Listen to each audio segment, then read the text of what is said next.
Welcome back to the shop. Today we're going to be talking about navigation on your motorcycle and whether or not a GPS unit or your phone is a better option. This is not meant to be a final definitive answer or to tell you which option is best for you, but rather to spark the conversation. So be sure to leave your comments below with your experiences with either GPS units or the phone, whichever you use, and what you find works or doesn't work well for you. And as we go through this and I highlight some of the challenges that I personally see with using a phone for your primary form of navigation on a motorcycle, if you found a way to overcome those challenges, please leave those below so that others can pick up from those tips or tricks. Okay, let's get started. What prompted me to start really considering using the phone potentially as a replacement for my Garmin Montana unit as primary navigation on my motorcycle is really, originally when I decided to go with the Montana, it was due to the durability. So that's a big win in my book, or at least I thought so, relative to the dedicated GPS units. They had very high weatherproof ratings and everything like that. But as the phones have evolved, the latest iterations of the phones have gotten actually better in terms of their IP ratings for weather and dust proof and durability than even the GPS unit, which was actually surprising to me personally. That got me to thinking, is it time to make the switch, at least for me personally, from the Garmin Montana unit, which I've been using for about 3 years now, or use the phone for my primary navigation. Some other considerations that are causing me to think about whether or not the switch is right for me is obviously I have a Cena unit like a lot of people do these days. That Cena unit supports Bluetooth. My particular GPS unit does not support Bluetooth audio, so if I am on the road and doing turn-by-turn navigation, I do not get the voice guidance in the helmet itself. Now, there's a simple answer to that, which is to switch to a different GPS unit, which does support that. But again, I really like the Montana series, and that's not the only reason. As I was looking into the durability of the phone, again, the IP ratings on the iPhone X, which is what I have here, are actually higher, which is surprising to me, than those on the Garmin Montana, which should mean from a weather perspective, being rain and dust and dirt, that it is more protected from those elements. That was very shocking to me. The other thing that has recently come up that has me considering it is that the applications that are available on the phones have progressed forward and the ability for offline maps is plentiful. I actually have 2 different applications that I do have installed on my phone. One of those is for street level navigation, and that is Cygic. That Cygic app has the offline map capabilities, so I do not need to have cellular signal to do navigation. The other app that I'm currently evaluating is an app called GPS Tracks. Now, there are others out there too. This one does require a subscription in order to be able to have the offline map capabilities, but it's relatively inexpensive. So again, I think the advancement in the applications and the phones themselves are just starting to get to a point where they are getting very, very close. However, there's a few challenges that I still see about making the switch that we'll talk about in just a moment. But before we get into those challenges, I'll just highlight some of the other things that really kind of make me want to potentially do the switch from the Montana to the phone as my primary navigation. That comes down to less cables, less power. As many of you know, a lot of times when I'm traveling, I'm filming those rides, so the bags are oftentimes filled with camera equipment. That camera equipment is continuing to grow on a daily basis, predominantly so that I can continue to produce better and better videos. So the number of batteries, the number of cables, and all those things that I carry with me, I would like to keep at a minimum.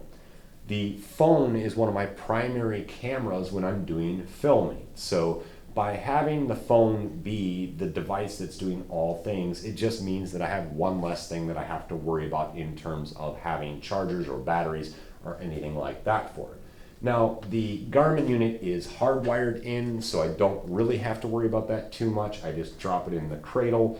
But there are some scenarios that I'm trying to explore a little bit to, again, get better footage, which would want me to have access to the phone.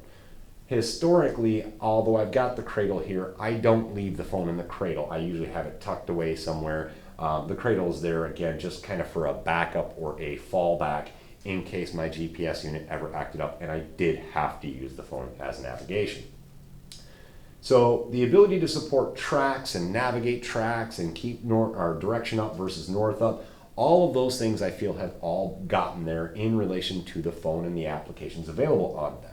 The durability of the hardware, at least from an IP spec rating, seems to be there on the newer phones. Things like inductive charging now resolve a lot of issues with having to have a cable connection to drive power. There is a nice little puck style design charger that I saw at the motorcycle show, and I'll post a link to that below because if you're interested, I think it's a really neat option and it worked really well. They had a demonstration set up. You could actually put it in the X mount, I believe it is, drop your phone in there, and not only do you have a cradle, but you have a charging or a power solution as well.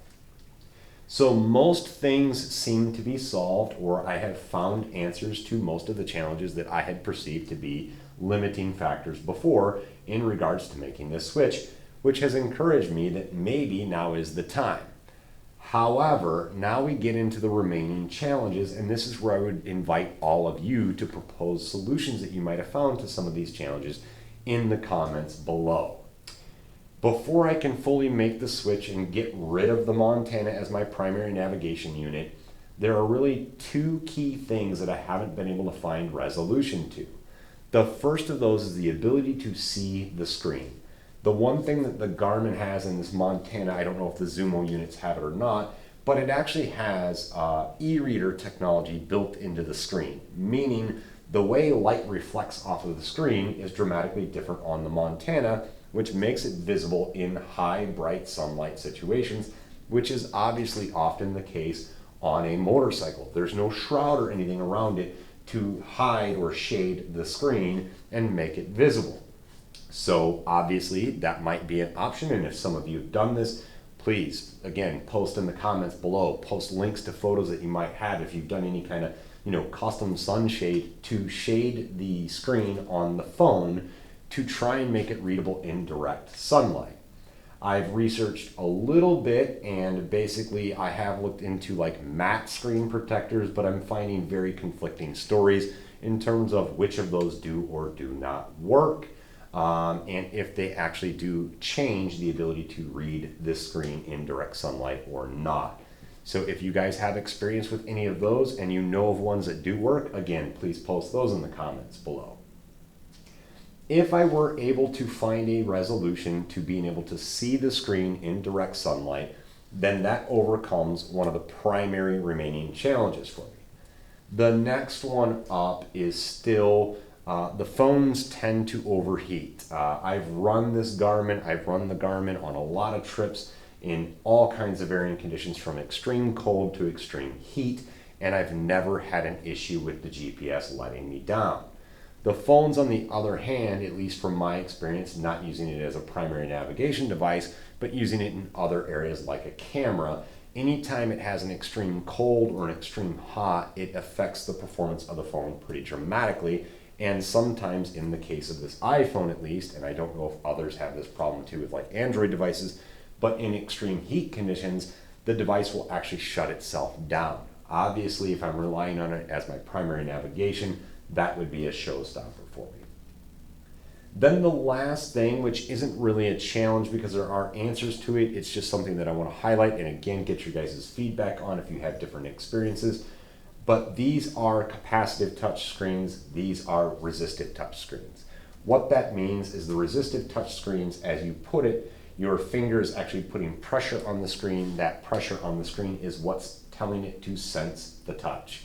Versus the capacitive touch, which is on the phone, and essentially that is using the conductive nature of your skin to close the circuit and tell it where the touch is.